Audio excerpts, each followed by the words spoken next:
দেশে প্রথমবার মাত্র ২৯ দিনের মধ্যে একটি ধর্ষণ মামলার রায় ঘোষণা করেছেন আদালত। মেহেরপুরে ১১ বছরের এক শিশুকে ধর্ষণের মামলায় রেকর্ড ২৯ কার্য দিবসের মধ্যে বিচার শেষ করে রায় ঘোষণা করা হয়।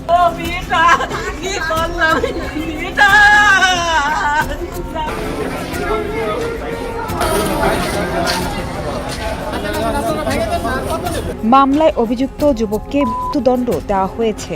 দ্রুত সময় এমন রায়কে নজিরবিহীন বলে মনে করছেন অনেকে। সামাজিক মাধ্যমে অনেকেই বলছেন, এ ধরনের দ্রুত বিচার কার্যকর হলে সমাজে এমন অপরাধ কমে আসবে। একই সঙ্গে অনেকে বর্তমান সরকার ও মাননীয় প্রধানমন্ত্রীর কঠোর অবস্থানকে সাধুবাদ জানিয়েছেন।